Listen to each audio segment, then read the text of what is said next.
Hello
kids, I'm going to tell you a few stories. Now then, before I do, I'd just like to tell you a little bit about scary stories.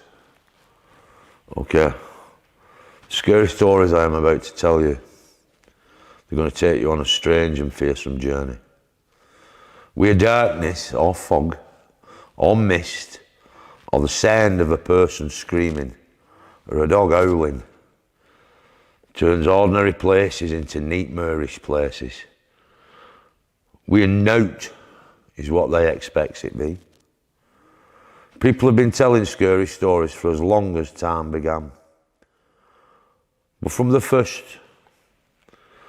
they were tales of supernatural creatures that people feared would harm them. Bogeymen, monsters, demons, ghosts and evil spirits lurking in the dark, waiting for a chance for a strike.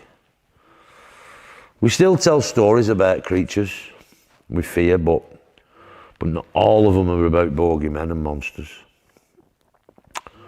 Quite a few are about living people. You'll meet some of them every day of your life. The butcher, fat and jolly fellow. Friendly girl who plays a drum or skipping. A neighbour and others who at best are not to be trusted. Okay? Scary stories of this kind often have a serious purpose. They may warn young people of dangers that await them when they set out in the world on their own. So bear this in mind. But for the most part, we will tell scary stories to have fun. Okay? We're living through COVID. We need fun. We turn out the lights, or we leave just a candle burning. We sit close together and tell our scariest stories that we know. Often these include some that have been passed down through family to family through hundreds of years. If a story is scary enough, your flesh begins to creep. You get shivery, shaky. You even hold your breath as you wait to learn how it ends. If something starts happening, everyone gasps or jumps or screams. Some people call those shivery, shaky, screamy feelings the heebie-jeebies, or the screaming memes. The poet T.S. Eliot called them the hoo-ha's. You'd better read the stories in this book while you are still feeling brave before it gets dark. Then, when the moon is up and the clock strikes, you tell them to your friends, to your relatives, to your grandma. You'll probably give them the hoo-ha's yourself. But they'll have fun, and so will you. So the first story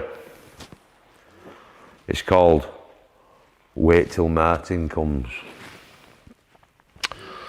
An old man was out for a walk. When a storm came up, he looked for a place to take shelter. Soon he found an old house. He ran up to the porch, knocked on the door. Nobody answered. By now, the rain was pouring down. Thunder was booming. The lightning was flashing. So he tried the door again. No answer. Eventually, he tried the door handle and it was unlocked. So he went inside.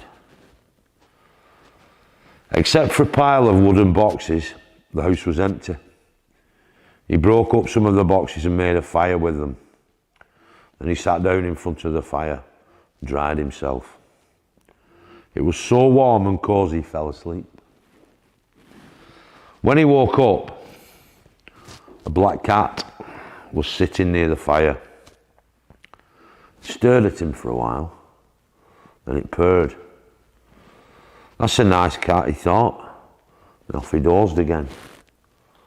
When he opened his eyes, there was a second cat in the room, but this one was as big as a wolf. It looked at him very closely and it asked, "Shall we do it now?" "No," said the other cat. "Let's wait till Martin comes." I must be dreaming. Must be dreaming, he thought, the old man. He closed his eyes again. When he woke up, he took another look, but there was a third cat in the room. This one was as big as a tiger. It looked the old man over and over and asked, "Shall we do it now?" "No, no," all the others said. "Let's wait till Martin comes." The old man jumped up, jumped out of the window and started running. "When Martin comes, you tell him I couldn't wait." The house was near the beach. It was a big old place where nobody had lived for years. From time to time, somebody would force open a window or a door and spend the night there, but never longer than a night. 3 fishermen caught in a storm took shelter there one night. With some dry wood they found inside, they made a fire in the fireplace. They lay down on the floor and tried to get some sleep. But none of them slept that night. First they heard footsteps upstairs. It sounded like there were several people moving up and down upstairs.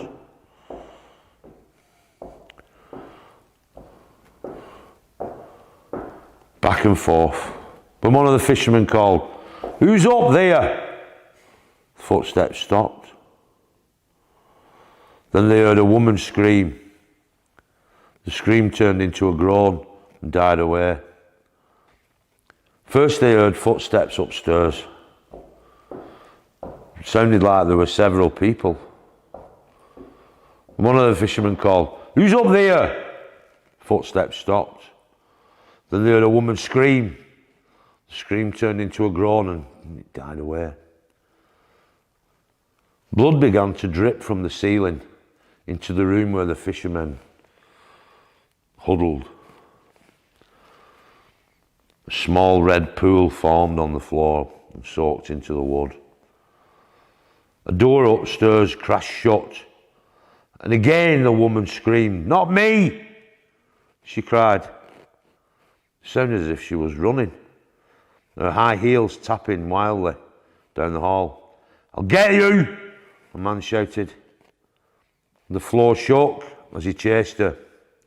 Then silence.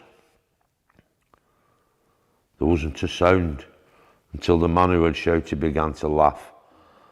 Long peals of horrible laughter filled the house. It went on and on and on. And the fishermen thought they were going mad.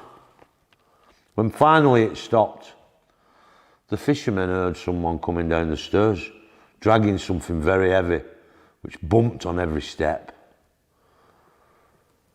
They heard him drag it through the hall and out of the front door. The door opened, then it slammed shut. Again, silence. Suddenly a flash of lightning filled the house. With a green haze of light, a ghastly face stared at the fishermen in the hallway. Then came a crash of thunder. Terrified, they ran out into the storm and were never seen again. Someone was stealing meat from Jed Smith. He kept it in his smokehouse. Every day, a ham or some bacon or something else went missing. Finally, he decided enough is enough, and he put a stop to this. So one night, he hid in the smokehouse with his rifle and waited for the thief to arrive. He didn't have to wait long, for soon a black she-cat slunk in. She was the biggest cat he'd ever seen. When she jumped up and pulled down the ham hanging from the ceiling, Jed grabbed his rifle and turned on the sights. But instead of running away, the cat jumped at him. He fired and shot off one of her paws. Jed was sure he heard a woman scream right after the gun went off. The cat began tearing around the room, spitting and yowling like cats do. Then she ran up the chimney and was gone.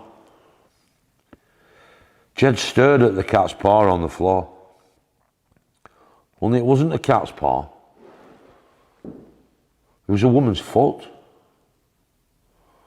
It was lay there wriggling on the floor, all shot up and bloody, but all toes were moving. So it's a witch, is it? Jed thought, that's been stealing all my meat. Just then, one of Jed's neighbours, a fellow named Burdick, came racing down the road to get a doctor. His wife's foot's been shot in an accident, he told Jed. She's bleeding pretty bad. The doctor got to her barely in time. People who were there when it happened said she was spitting and yowling just like a cat.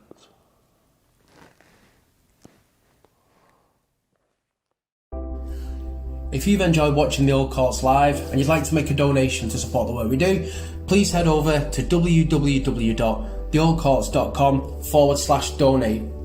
This year's been incredibly difficult for most arts organisations, and we're no different. But with a huge effort and support from you and from our funders, we've managed to secure our organisation and the jobs of every staff member. We've also provided 343 artists with paid work for the Old Courts Live. And our volunteers have delivered over 700 food parcels and made 600 calls to isolated local residents. But the battle isn't over yet. We're currently closed to the public with zero income, and we don't know how long this closure is going to last. If you can help by making a donation, then you're helping to secure your arts centre. We're hoping to be around for a long, long time.